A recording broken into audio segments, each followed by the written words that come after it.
welcome back. I have Christopher McDougall joining me on the podcast today. Christopher, thanks so much for taking some time to chat. Oh man, I'm looking forward to this.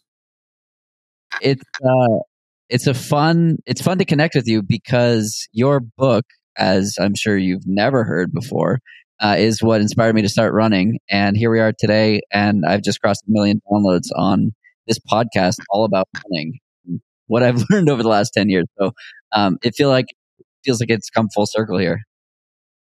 It has for me as well, because, we decided to do a Born to Run too for basically that reason. It just kind of dawned on us that, a bunch of years have gone by, and it's kind of good to look back to see, what actually has worked. So what actually has worked? That was the funny thing about it, so ever since Born to Run came out, I would get lots of requests, like tons of emails for advice. Like, what should I eat? Should I be on the top amount of diet? Should I be vegan? Should I be vegetarian? Should I go keto? What shoes should I wear? And I'm like, people, don't ask me. Like, I'm not that guy. The whole point of Born to Run was I am definitively not the person who knows. And I put myself in the hands of people who do. But then it just kind of clicked recently. I got another batch of messages from people, and it suddenly clicked like, hey, you know what? It actually has been 15 years since I started being coached by Eric Gorton. And the thing he promised me 15 years ago really worked. I said to him, dude, if I could just walk out the door and just run as far as I want, whenever I want, as fast as I want, that to me is a win. I don't care if I qualify for Boston. I don't care if I ever do a tough mudder. I just want to be able to go out the door and have fun. And he goes, that's an achievable goal. And it clicked like, hey, you know what? It's been 15 years, and that's exactly where I'm at. And so, yeah, the whole approach of treating running as recreation to us has been a real winner. I love that. And it sort of parallels how my experience in the sport has been. To bring you up to speed over the last 10 years, I ran my first half marathon the day after the Boston Marathon bombing. That was my first stress fracture as well, because I was basically running 7 miles a week, and then I did 13 in one go.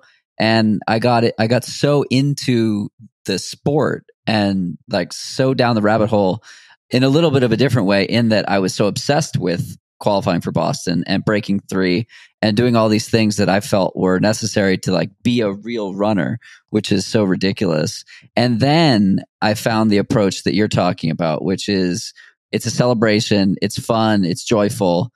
And then I broke 3, and then I, ran 45 miles, and like all of these other things happened with the caveat that they didn't happen until I found that approach. And so I'm curious how you landed on that, like from the jump, or was it truly from the jump, or was it a learned and evolving process where it truly is recreational for you? What happened with me first was I went through your initial phase of getting hurt all the time, not enjoying it, kind of hating it, and looking around wondering, how come some people like it? But for me, it's miserable. And my entry to running was, I think most people's, you kind of finish college, you get in your mid-20s, you get in your later 20s, and the stuff you're getting away with at 19, you're suddenly not getting away with at 29. And, you go out for a night of nachos and chicken wings, and a couple of weeks later, you realize you're about 7, 8, 10 pounds heavier, and it's not going away. So my initiation to running, like most people's, was a reaction to food. Like, okay, you know what? I got to lose a few pounds, or if I want to keep drinking, I better start running. And so that was it. It was food was dictating my running. And so you go out there and you try to bash out a few miles, and you have the mindset of like, well, if I'm not uncomfortable, then I'm not doing it right. If I'm not breathing hard, if I'm not in pain, then I'm doing it wrong. The idea was that running is a punishment. Hey, I eat a lot of food. I better punish myself. I better be uncomfortable. So I was on that cycle, constantly getting injured, never enjoying it, trying to put artificial goals in front of myself. Like, hey, you know what? I better train for this race in 4 months. Otherwise, I won't run at all. And this becomes, to me, a very self-defeating hamster wheel of I'm only running as a punishment. It should feel like a punishment or I'm not doing it right. I better set a goal so that if I don't do that goal, it's a punishment. It becomes a constant punishment cycle. And then, I got injured a ton and then stopped running for years. And that's when, I got an inkling that there was this tribe, and it started the whole Copper Canyon Tarahumara adventure. And that to me was that kind of lightning bolt moment that I get down to the canyons and I'm watching people run and like, well, they're not punishing themselves. They're having a good time. They're laughing, they're talking, they're partying, yet they're running way better than I am.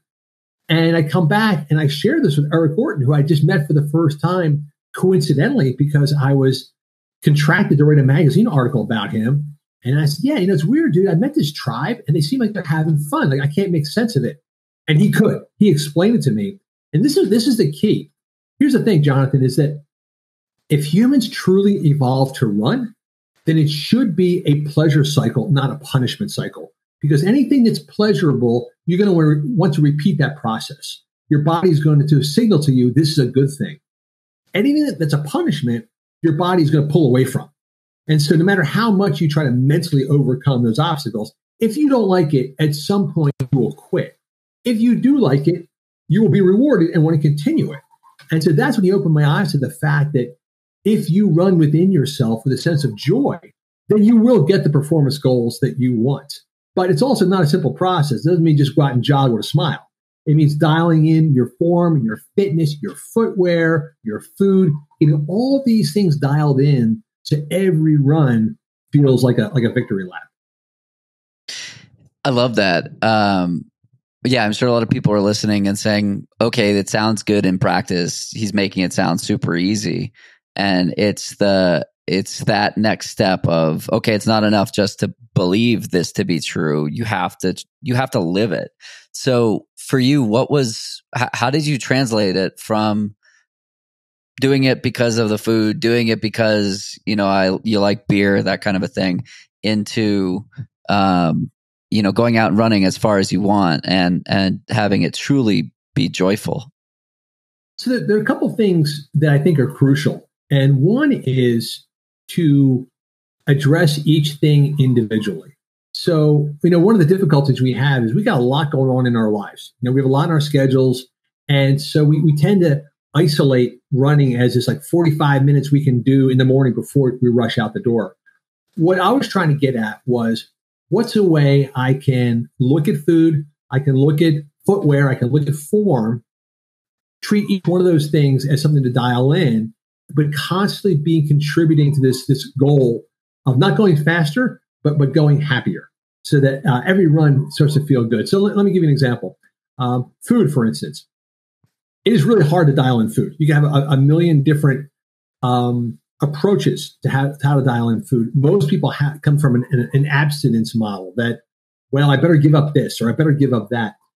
But they don't really know if the thing they're giving up is actually benefiting or not. And so one thing I like to do is a thing called the 2-week test, where you remove all the high glycemic foods from your diet for 14 days.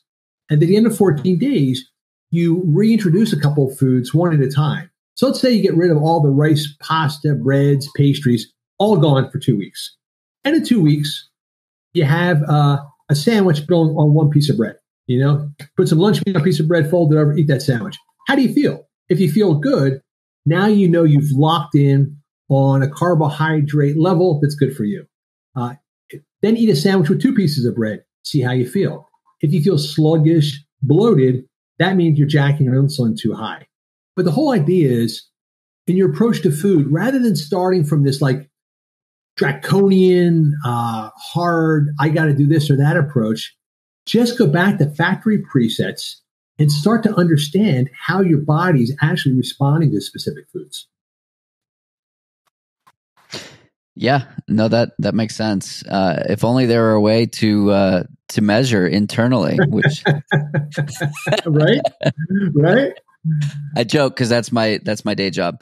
Let's discuss that. I'm curious about that because with Inside Tracker, so do you find those two approaches compatible? What if you did the 2-week test? Is that also a good way of starting a tracking period? So people often ask, should I stop taking all my supplements, or should I, eat perfectly for 2 weeks and then do a test?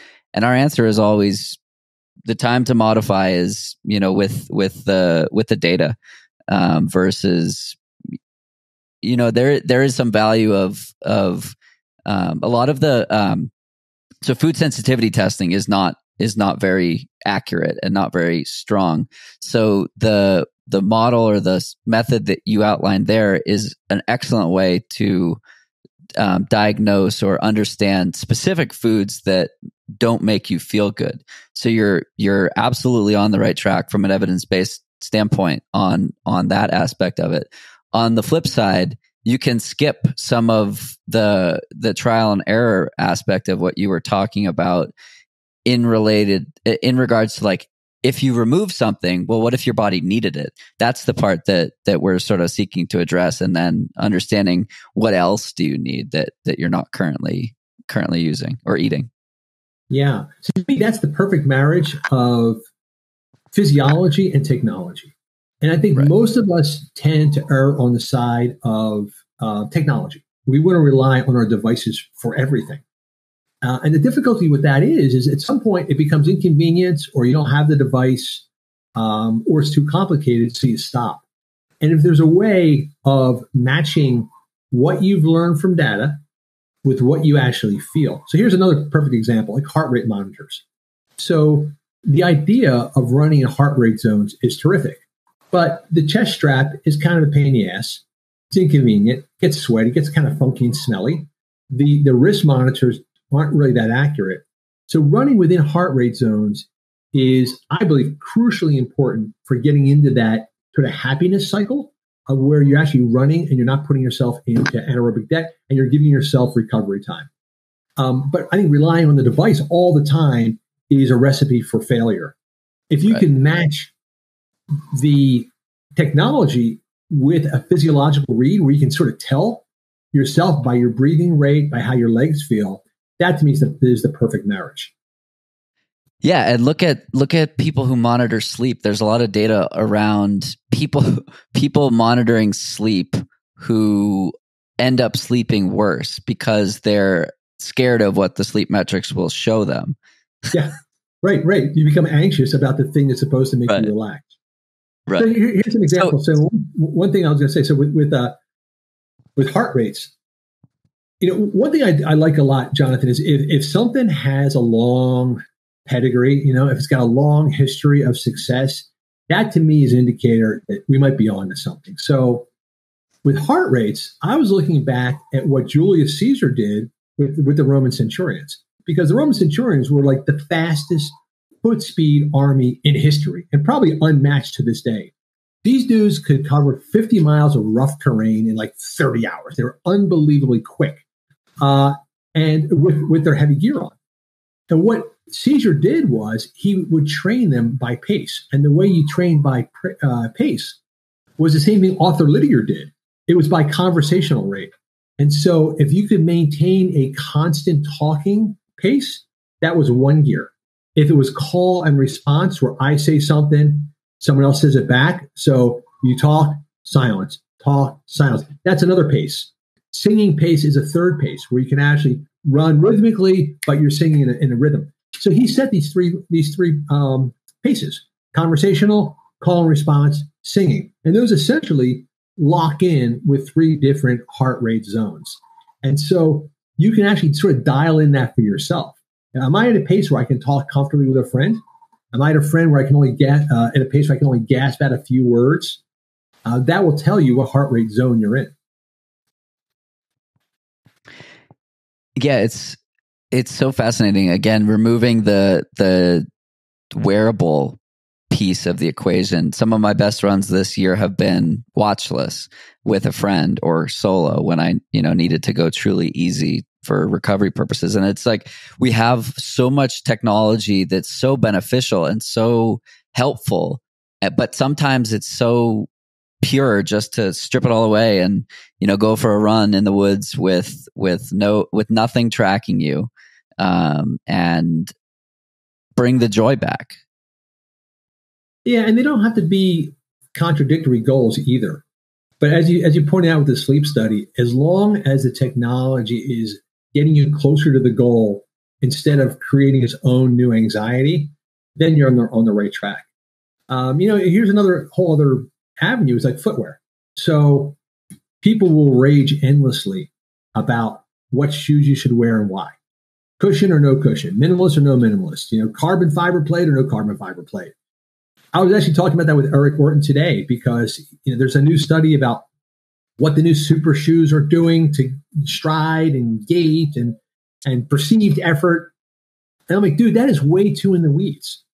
Because every 6 months there's going to be another argument about the footwear.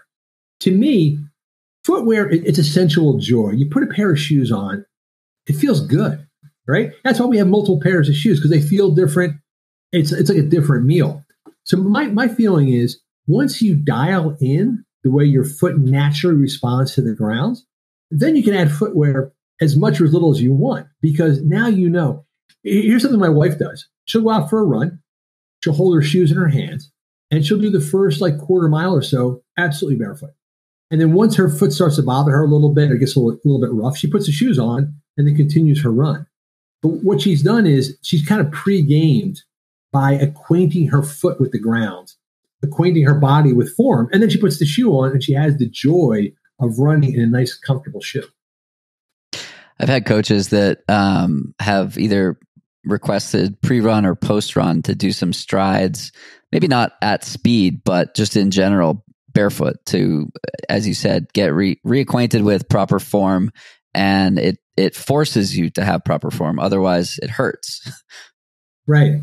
My objection to doing the strides is that it becomes an unnatural stride. It's not exactly what you're doing when you run, because if you're doing 50-yard strides on a grass infield, you're kind of doing it. It's almost like performance. You're only doing that. You're only doing 50 yards. What I prefer is actually do your actual run. That if I'm going to go out and do 5 miles through, Dorchester, I'm going to set off right down that street in my bare feet with the idea that, hey, the second I start to see some gravel or some glass or something, then I put my shoes back on. But run the way you really run, as opposed to creating an artificial thing that you only do for a couple minutes at the end of a run. Got it.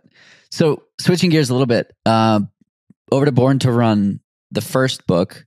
I'm curious if or how you've reflected on the fact that a lot of people read that and then they were like, yeah, I'm going to get into running. I mean, that's literally how I met running. Was somehow I got this book in my hands, and I read it in the bedroom I grew up in after college, and I was like, I want to try this. This sounds awesome.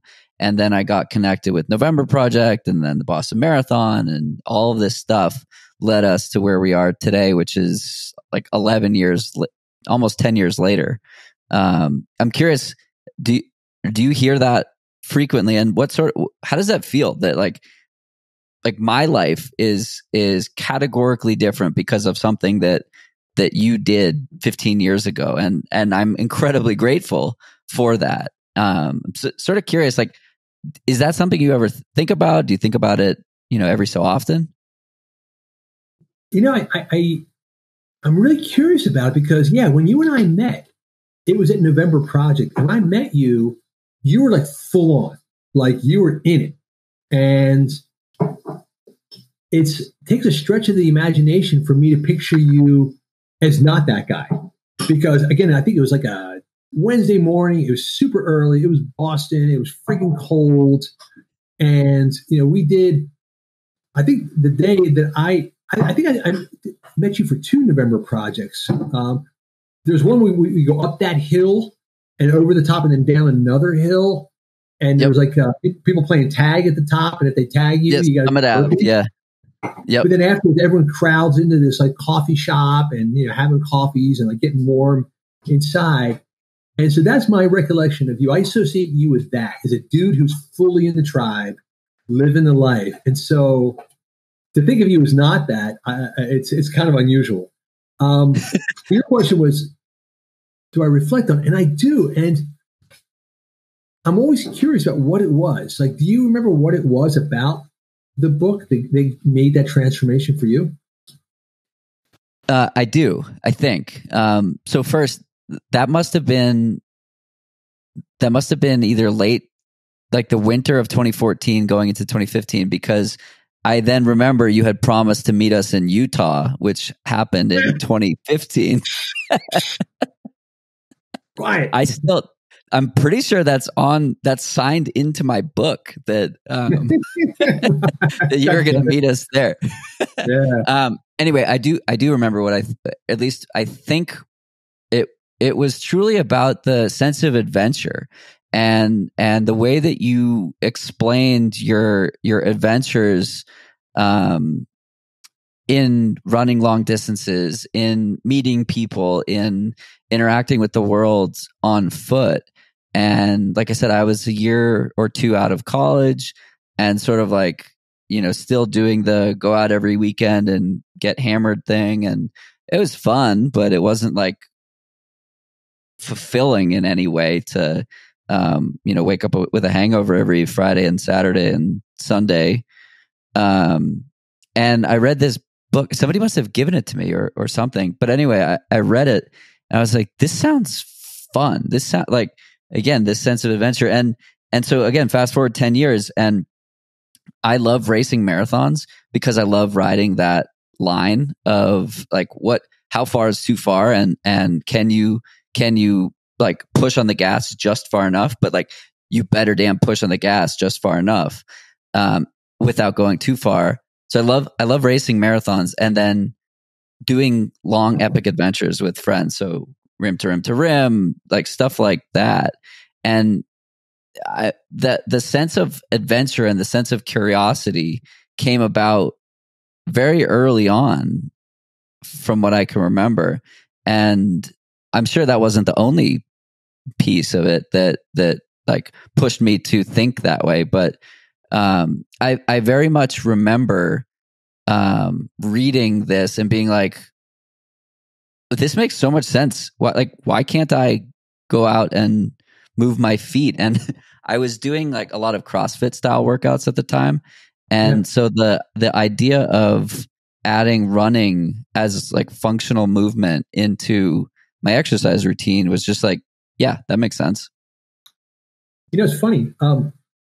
Back in the day, back in 2005 or 2006, when I was really starting to work on Born to Run, I was looking around online for videos or demonstrations of anybody teaching proper running form.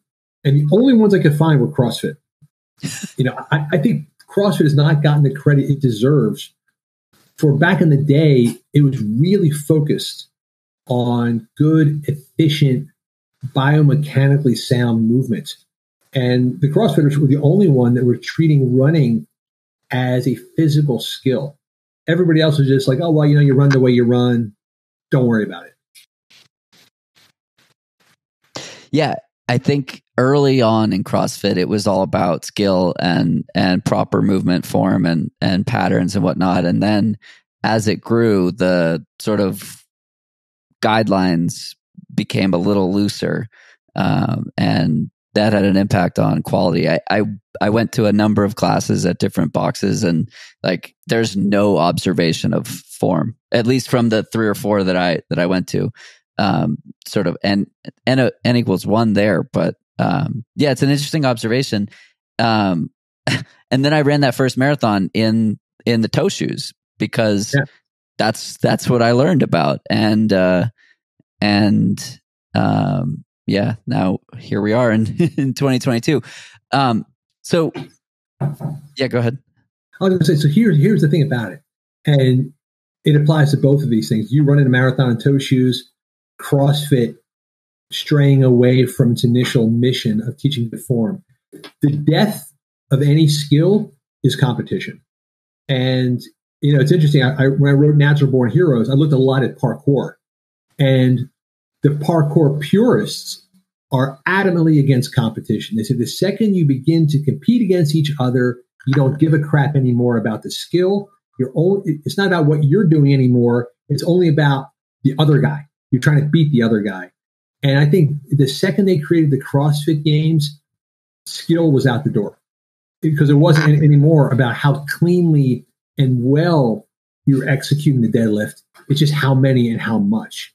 And I feel almost with every single sport, that's what happens. And to me, unfortunately, that's one of the real problems in recreational running. It is so competition based, so performance based. If you tell anybody, hey, guess what? I just started running. I guarantee someone's going to ask you, oh, have you run a marathon yet? Have you qualified for Boston? Have you done a 10K?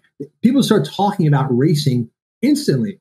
And in every other sport, you don't talk about competition early on. You talk about learning it, If you're learning how to play the violin, no one's like, hey, have you played before an orchestra yet? Like, no, dude, I'm just learning how to move the fingers, Guitar, have you done an air battle guitar yet? No, dude, I'm just learning how to pluck. And that's the problem with running is that, and most people do this, that the reason they get into running, not only is it about food, but it's about a race. Oh, hey, I'm going to start running today because I want to run a 10K in 6 months. So again, unfortunately, it's putting the pressure and the anxiety, the performance level before the mastery level. And that's what happened with you. So, you get into running and it's, hey, it's about minimalism. I'm going to put these barefoot shoes on and I'm going to race. I'm like, dude, it can be one or the other. You can master minimalism or you can run a marathon, but you put the two together and that's a cast waiting to happen. I got a stress fracture on that run. Yeah. It was funny, Jonathan. We did an event on Governor's Island. There was a guy, John Durant, who was putting together these annual barefoot festivals, and he did one on Governor's Island. And we were filming people running in 5 fingers or barefoot, and anybody in the 5 fingers, they were still running as if they had cushioned shoes on. Like they changed their shoes, but they hadn't changed their running stride at all. Whereas the people who were full on barefoot had actually dramatically changed their stride. Huh. And I was kind of looking at this kind of cringing, like, oh, people are gonna pay for this. That's funny. So a little prior to that point, you were talking about you can either master the craft or you can compete, or some version of that. It alludes a bit to a topic I talk a lot about on the podcast, which is process versus outcome.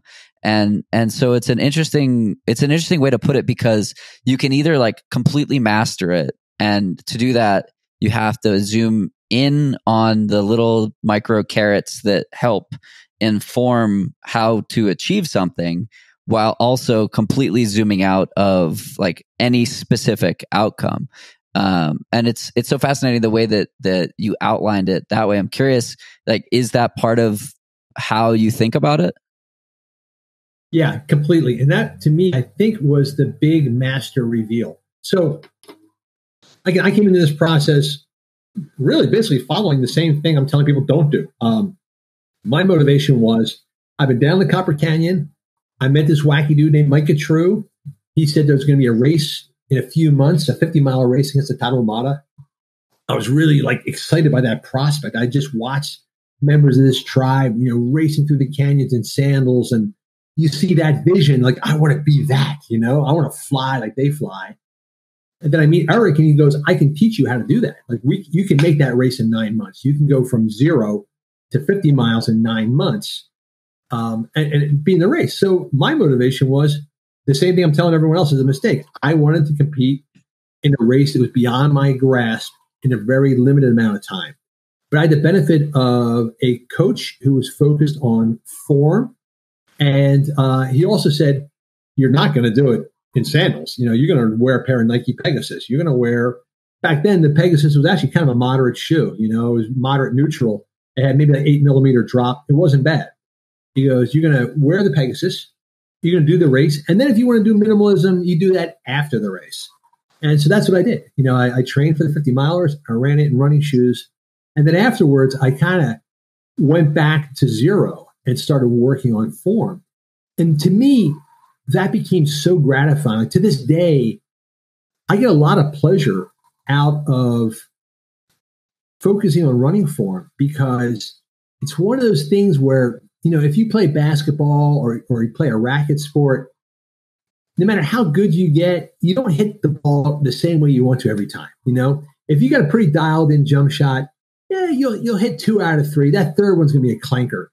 But it's the pursuit of the consistency and the perfection that makes it interesting. And so when I go out to run, I'll start to run. I'll feel kind of janky. I'll warm up. I'll get my form dialed in. I'll feel great for a mile. Then the form starts to spin off. I get kind of, clunky again. But it's the goal of trying to get that flow and that really cool, relaxed, easy feeling that becomes the goal in itself. Like, I don't give a shit about racing. I don't care about speed. It's kind of like what Caballo said. Caballo used to say, first focus on easy, because if that's all you get, that ain't so bad. I love that. One of the first episodes I ever did with this podcast was with McDougall, who is a pretty accomplished marathoner and ultra runner. And in the podcast, she talked about how one of her goals with running is to experience flow as much as possible. And it's that kind of feeling that there's no shortcut to achieve. And when you feel it, you feel it. And people who have never experienced it, won't know what we're talking about. But people who have experienced it, they've put in work and they've run the miles to be able to go out and run 16 miles and have an hour of it or 2 hours of it just fly.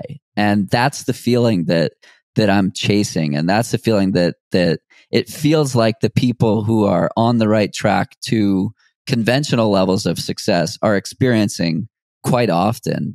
However they define success is up to them. But I'm talking about people who are PRing and BQing and OTQing and winning races and stuff. They are most likely experiencing flow on a very regular basis, or not very regular basis, but on some sort of consistency because of consistency.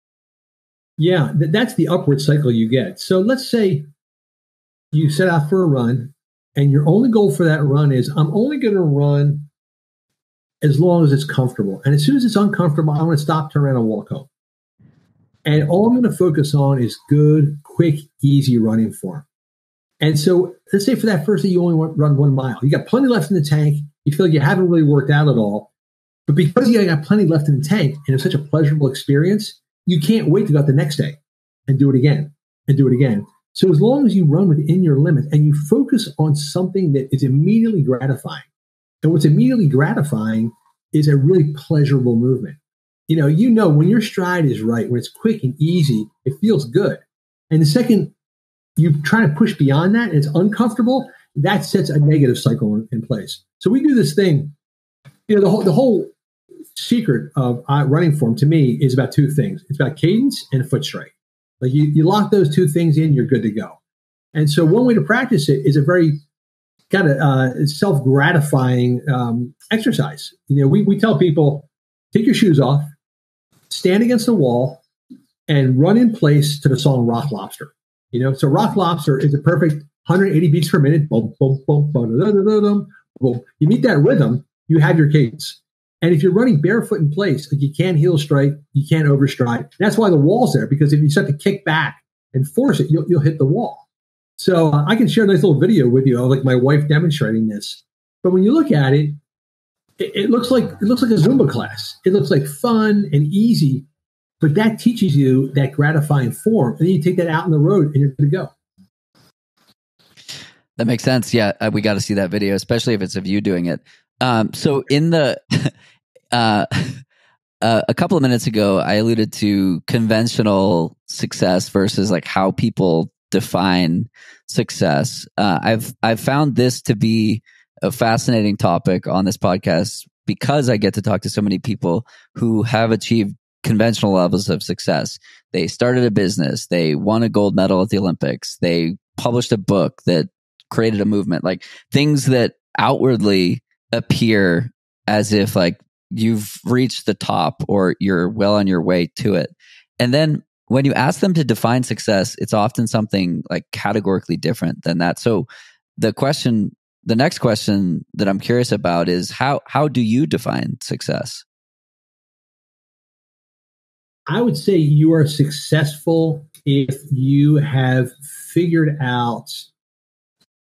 Let me try a metaphor first and see if it works.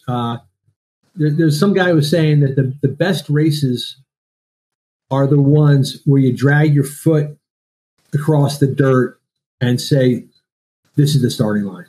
Now, I think something that's kind of crappy. It wasn't conveying what I wanted to convey. I think the idea is, well, here, let me get it to you another way. So if you watch sports movies like Rocky, Bull Durham, White Men Can't Jump, you notice in almost all those films, they don't win. They don't win the contest.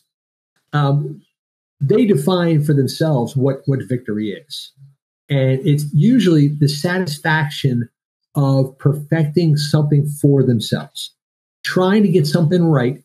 And when they get it right, doesn't matter if it's the fastest, the best, or the biggest, but they tried to perfect the skill and got as close as they possibly could. And to me, that's kind of success. When I'm setting out to write a book, I have an image in my mind of what I want it to be. And then I'm going to spend all the time I can to get as close to that vision as I can. And whether people read it or don't read it, whether they like it or don't like it, that's out of my control. But what's in my control is me matching the execution to the vision as close as I can. And that to me is success. Why do you think so many of those stories and so many of the pro athletes are so much more fulfilled by these intangible victories versus something tangible like a medal or a time or something like that? I think anyone who's become a professional athlete has lived with the activity for so many years that even though what we see is the Sunday afternoon on TV version, what they see is the in the gym at 7:00 when everybody else has gone home version. And when you're in the gym by yourself with that rack of balls working on corner jump shots, it's only you and your wrist and your arm. That's it. It's perfecting the movement over and over again. And I would imagine that if I'm an athlete at that level, long ago, you realize that the game day stuff is kind of out of your control.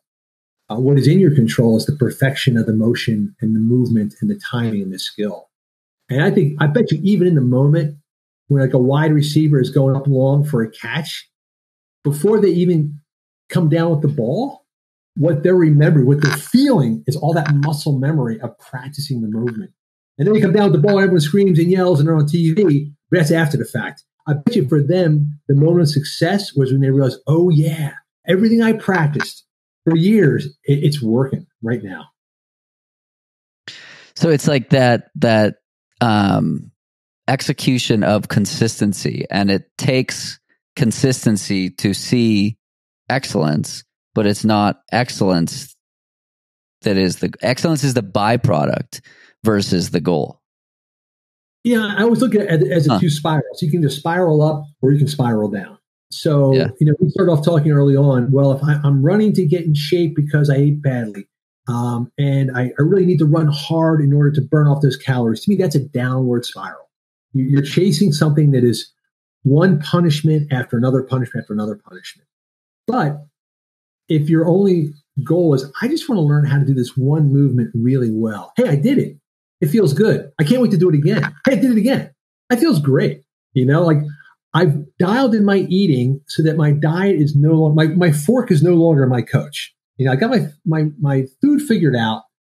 I don't have to worry about that. All I got to think about is, let me just try to get this one motion feeling as good as possible. That to me is an upward cycle. That all I'm trying to do is this one thing. And when I do it, my body is flooded with endocannabinoids and serotonin. I'm getting an immediate chemical reward for having done this thing. And that to me is the upward spiral. But what it depends upon is removing all the outward pressures. I'm not running to punish myself for pizza. I'm not running because I got a 10K. I'm not running to impress my girlfriend. I'm only running for the sheer pleasure in that moment from the run. It sounds good in practice, and it makes sense as to why it's allowed a lot of people to achieve what they've achieved. And it's sort of how I've evolved into my own relationship with running. For someone who's listening and they're like, okay, I love how this sounds, but I don't know what it means. How do I act on this? What would you say to them?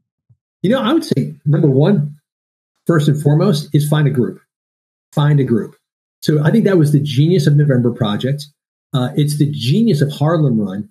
Up in Boston, it's the genius. So up in Boston, I went to a track workout with Pioneers and Trailblazers. Have you run with them, Jonathan? I haven't. No. Are you still in Boston? I'm in Boulder, Colorado now. Okay. All right. I'm almost thinking it's worth a flight back, but might be a little extreme. But we did a run with Pioneers and Trailblazers. It's an affinity group. It's based around people of color, but they're doing a track workout. They're doing like 440 repeats, which to me is like the definition of punishment. Like, man, No one's ever done 440 repeats and left with a smile on their face. We had so much goddamn fun. It was crazy. And I'm looking at them like, I feel like Harvard Business School should do a case study of how Pioneers made a track workout fun. Like, they cracked the code. But here's what they did. You show up on a big track and you're on green. So instantly, green is associated with fun. It's a big grassy infield. It feels natural, feels fun. People get there, they're all chatting, and then it's broken into pace groups. And you're encouraged to go one pace group slower than you think. If you think you're a 7-minute miler, go with the 8 group. You think you're an 8, go with the 9s. And then each pace group has a team leader that's leading it and get everyone revved up. So suddenly you've broken up in like 7 or 8 different cheer groups. And then this is my favorite part is that the faster people, when they finish, they're doing a cheer tunnel. So if you're like, hey, I'm self-conscious because I'm an 11-minute miler, well, it doesn't matter because the 7-minute milers are treating you like you just won a gold medal for every single repeat. And at the end, they have snacks and drinks out there in the field. So in some ways, it's a very simple thing to do, like socialize, form pace groups, have snacks afterwards. But to me, if you are a new runner and you're looking to understand what brings joy to running, a group is step one. Like I said, November Project did it. Pioneers is doing it. There's a terrific group in San Diego called Santa Mujeres. That's the first thing. And then the second aspect of it is that you cannot, no one's ever finished a run with a friend and thought, well, that was a bad idea. Every run that we can do with another person, almost by default, will be a happier run than if we did it by ourselves. Totally. I posted on Instagram yesterday, running hack, community makes you stronger, faster, happier. Because I completely agree. I was in a bit of a funk this summer, and coming out of it, one of the tactics I took was to fill every single mile with another person. So for like 2 straight weeks, every single mile was with a friend, and and I did a couple of them without a watch, and it brought the joy back, and I stopped caring about pace and happened to get faster as that went on. And it's so true. It's like, it's such a different experience when you use that time to catch up with a friend or to whatever. And then you blink and an hour has passed and you feel great. And the endorphins, or I call them outdorphins, are flowing. And that's the secret. It's a great goal too, Jonathan, is that if you can find somebody in your life that wants to run and is reluctant or having trouble social run, because that person is going to enforce your easy pace. If you pick somebody in your life, a spouse or partner or friends, I always wanted to run, but I'm not really in shape. If you make that person your companion, number one, it's going to force you into a much more controlled pace for yourself. It's going to be conversational, and you're going to get that sense of gratification. Like, you're giving this person an unbelievable gift in their lives. Yeah, that is great. And it's a fun way to run with different people or people outside your pace group as well. I used to do a lot of run commuting into the office, and I would do it, the day after a workout and run with other people who are, just getting into training or just getting into running in general. And it's fun how, like, you can force yourself to slow down and still have it be an effective run for you. I'm trying to figure things out. I just reconnected with Billy Barnett. He's the guy that's on the cover of Born to Run. And he moved to Hawaii about 15 years ago and has been living here ever since. And I asked him about his training because his racing is still unbelievable. He just finished third overall in the Honolulu Marathon, age 36. But, he's a high school teacher and the father of a newborn baby and a full-time, surfs all the time. Like, dude, how do you finish third in a Honolulu in a major marathon? Like, what's your training? Your training must be crazy. He's like, oh no, man, it's almost all super low heart rate, super easy, pushing the jog stroller, but it's super consistent. He doesn't care what the pace is as long as he's putting in those happy miles. He's racking up good high miles weeks and never feeling sore, never feeling beat up. And then when the time comes, he can turn around and translate that into high performance. I love that. Yeah, gratitude, consistency, joy. I think that's the secret sauce. Chris, it's been a pleasure to chat with you. We're gonna have to link up for a run. I'll give you a pass on not making it to Utah, but maybe you can make it one state over to Colorado at some point in the future. Let's meet in Georgia for run around Atlanta in February, dude. I'll message you about it. Run all the way around the city of Atlanta, 30 miles. That sounds cool. If people are interested in buying Born to Run 2, when is it out? Where can they find it? Yeah, you can pre-order it now. You can jump on borntorun.world and pre-order it there. But just find me on social media, and I'll be happy to steer you the rest of the way. Awesome. Thanks so much, and we'll see you out there. Dude, so good connecting with you. Likewise.